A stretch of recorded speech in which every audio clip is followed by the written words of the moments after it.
me being a parent of a 5-year-old or anybody being a parent of a 15-year-old. That line differs. Everything has a particular, I should say, a validity to it. That's where I feel, yes, it is important. Entertainment does play an important role, but it has to be in moderation. It can't just go just along with the flow. So there are pros and cons to this as well. Would you like to shed some light? Yeah, no, I'm just going to, on a completely different note, when we talk about boundaries, and this is a conversation that I've had many times in the past, and I've said this in interviews, and of course speaking to experts, and this is out of my own life experience. I remember,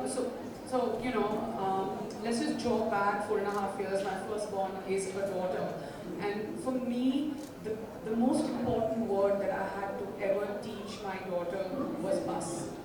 That is the most important word, because she needs to understand what's good for her if someone's crossing the line. And it started literally with, 2 extra spoons of rice, when she was just like, bus. And she would say, mama, and then she would say, bus, mama, bus, I'm done.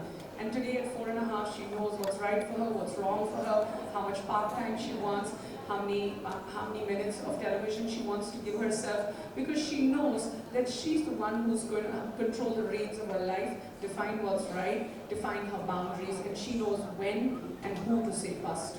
And I feel like it's going to go a long way in her life. That is where it is very, very important for every parent where we come from. Even as teachers, there are times where the teachers do tell that, it's been difficult, I just can't handle this particular thing, because the child just goes on and on and on. And it's easy for the child because it's an influence. They feel the more I talk, I'm cooler. The more I talk, the more I give that level of information, I'm much more easier to, connect with or get fit into that kind of a crowd. But again, there's a boundary that needs to be put on.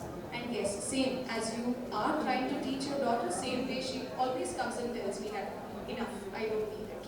And that's where, I feel that's a good thing, or one point to me saying that yes, I've achieved something, to put that thing in line. When we don't respect their boundaries, when they say no, like the child doesn't have to say, she doesn't want to use extra spoons of rice. But if you don't respect and you force feed, like involuntarily you are giving them an impression that it's okay not to respect that word, which is going to impact a lot of decisions in their life. Issue, and as parents, I feel like we deal with it. Plus, eating in front of gadgets, is that the right thing to do? Whether chalo theek hai, bachche ka pet to bhar jayega versus no gadget, only food. Trying to make it what it's not. And I just feel like for us when we were growing up, it was just like my mom would say, table pe khana lag gaya, khalo khana kha lo.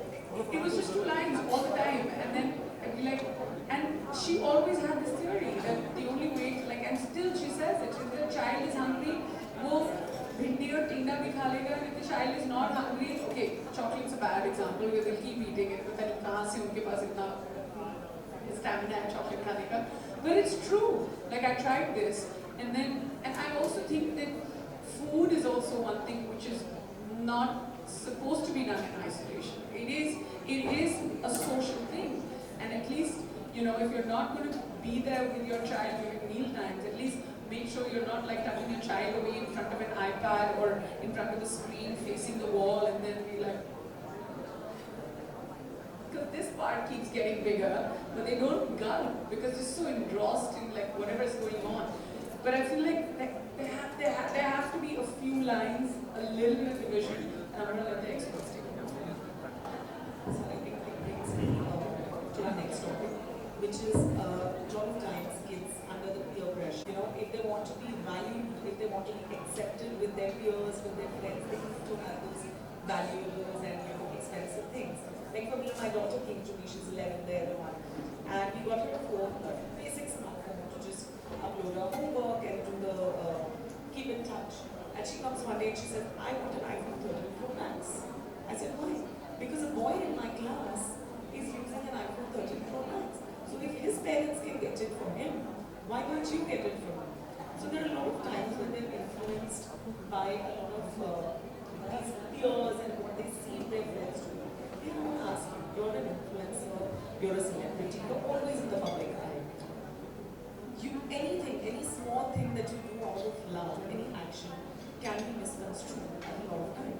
does that restrict your choices of what you give your kids or your actions with your kids?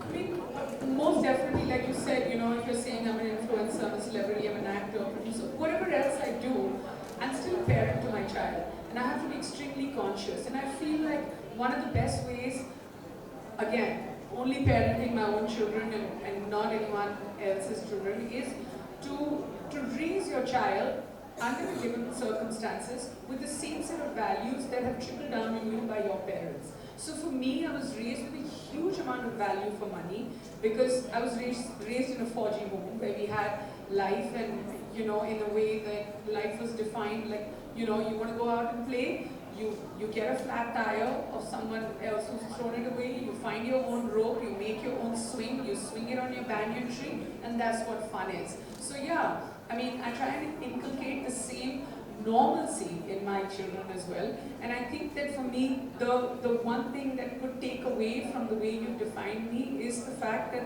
there could be a little less normalcy around my children because it's like, okay, yeah, maybe they're, more prone to being in the public eye.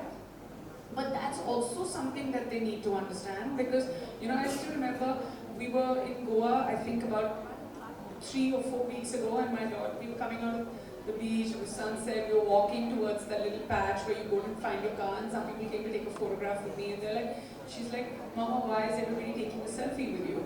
Although I was very tired after 6 hours of sun, I did not take that time to explain, and I was like, first you go sit in the car, I put her aside, and then we had a chat about what I do. And then she's like, okay, when I grow up, I'll also be on camera, and when I walk out of the beach, everyone will click a picture. But that's when the long conversation needs to be had, because that's when you need to tell your children that it's not just that. So whether you're a doctor, whether you're an engineer, whether you're an influencer, hardest job in today's day and age right now, I feel it's really, really hard. Whether you're an actor, whatever you do, the work that you have put in, the hours that you have put in. All of us, like especially as an influencer, as an actor, you've broken the mold, you've believed in yourself. There is self-love from the age of 17, because if I didn't believe in myself, nobody else would. All that needs to be told that, most importantly, word for the day, you're one of a kind, and that's why you're going to go this far, or you will be able to take yourself as far as you want. It's not about that one selfie. It's what you've done over the past 20 years that has taken you to a point when you walk out of a beach, somebody wants a photograph with you. So that is the conversation you need to have with your children. And yes, that conversation lasted, if you know Goa well, all the way from Borjum to Kandalai, which is 1 hour 15 minutes. Ashna, I want to ask you while we are talking on the topic of peers. It means accepting and embracing the uniqueness that I carry, allowing myself enough time and enough number of attempts before I learn a skill, right? So before we jump into help and rescue our children from something, we first need to look at ourselves. Am I able to stand in front of the mirror, look at my complete self, and accept myself just as I am, with my bulges, with my broad nose, with my freckles, with my size changing every fortnight? Am I able to accept myself? And am I able to accept if my child falters and fails a number of times at whatever he is doing? Yeah, it all starts there. I mean, I pretty much made it amply clear that I don't operate at a level of discomfort. I don't operate at a level of anything, whether it's discomfort, whether it's disrespect, whether it's dishonoring people, none of that. So I think that for me, a very large part of, I also come from a business where, you're defined by the way you look. I've been working in this business where the mindset has changed multiple number of times, with it being the most unorthodox right now. But I started working in my first ever job in front of the camera was 1998 December. So you can do the math if you're good at it. I have. And the thing is that I also feel that I still remember when you used to have I don't know if any of you had those phones, but when your phone would come on, it would give you a message. You could like feed a message. It wasn't one of those smartphones. And I would always I asked my parents, I'm like, what should I write over here? Because they got me my first phone when I was, I think, 18. And I remember my dad said, you should write chin up, And he's a 4G man. He's like, no matter what, always have your chin up. And there's nothing wrong with it. And because you are who you are, you come with your own magic. And I feel like the first, for me, I really wasn't raised in a house where I would go out and be bold enough to say that, hey, I'm good looking or I'm smart.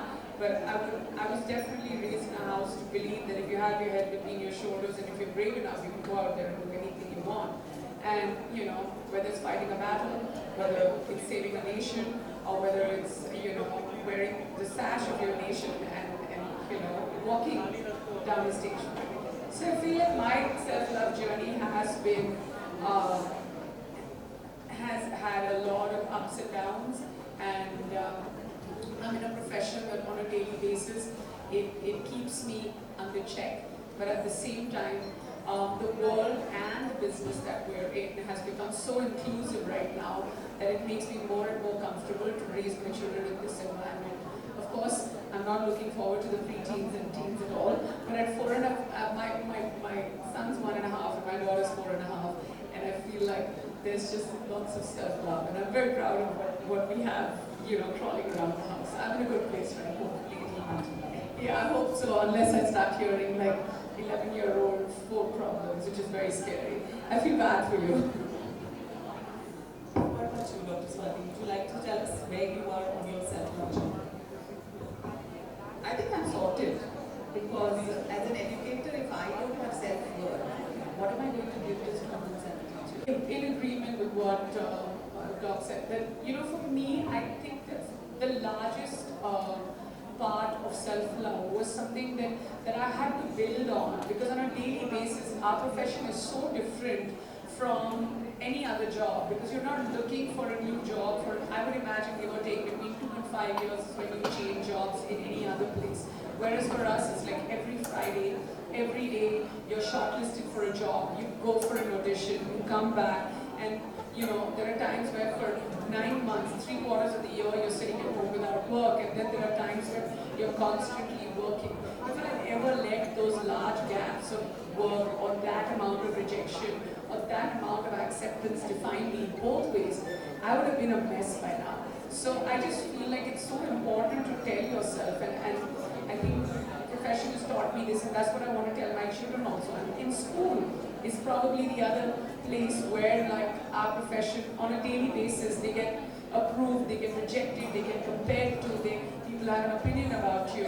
So it's so important to tell yourself it's not that you're not good enough. It's just that maybe they were looking for something different. Or maybe, and then it's also okay to accept that you need to work harder towards getting something. It doesn't take away from who you are. So I feel like one is that, never be bogged down by rejection, because rejection is not always because you're flawed. It's because even the outside world could be looking for something else. And secondly, and most importantly, is, I'm not sure if I'm allowed to say this word on stage, but comparison is the shortest way to hell. You want to go to hell? Start comparing. Do not do that to yourself.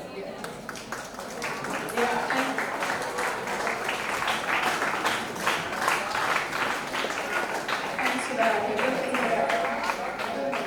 But I genuinely think हम जिंदगी भर यही बोलते हैं ना, हमें नरक नहीं जाना. अगर आपको जिंदा होते हुए नरक जाना है, you start saying कि वो मेरी ड्रेस ऐसी नहीं थी, वो मेरा बच्चा ऐसे नहीं था. Don't do it, don't do it, do it. Just don't. I cannot tell you enough. I'm not an expert, but if you're an audience full of parents over here, just don't compare your children. Your children are your own. Hold on to them tight. Enjoy them every day, even if they're crushing chocolate on their hands and smearing it on the walls. There's a magic to that, and I promise you, from what I've heard, I believe you miss it. So it's okay. Call the mystery. Get the whitewash done. Let them just. There's a happiness in them walking all over you with paint and. I mean, it's okay. It's their flaws that make them perfect. So just embrace each and every bit of it. Lovely. I think this is why I said in the beginning that they will have a lot to take over. Dr. Bali, I'll come to you. Or how do you showcase it to your So friends? really important because we have a lot of voice. Is your question in reference to our children? Is your question in reference to us as parents? You as parents, how do you set examples for them to follow? I mean, simple things like, maybe for instance, taking from where you said that sometimes mama drives her, Meher to school, and sometimes papa drives Meher to school, and sometimes, papa's doing diaper duty, and sometimes, mama. It's also, I mean, we're also very, modern nuclear family that has probably defined or gone 2 steps ahead of equal parenting or had that conversation with each other before our child was born. So I just think that it's, I mean, with all due respect, I feel like we're called parents because there shouldn't be any difference, and I feel like we also don't, and I want to honor fathers here who I've seen doing work. If you let them do it, that's when they do it really well. And if you don't have enough faith, there are times that we also don't give men or fathers enough of an opportunity to do.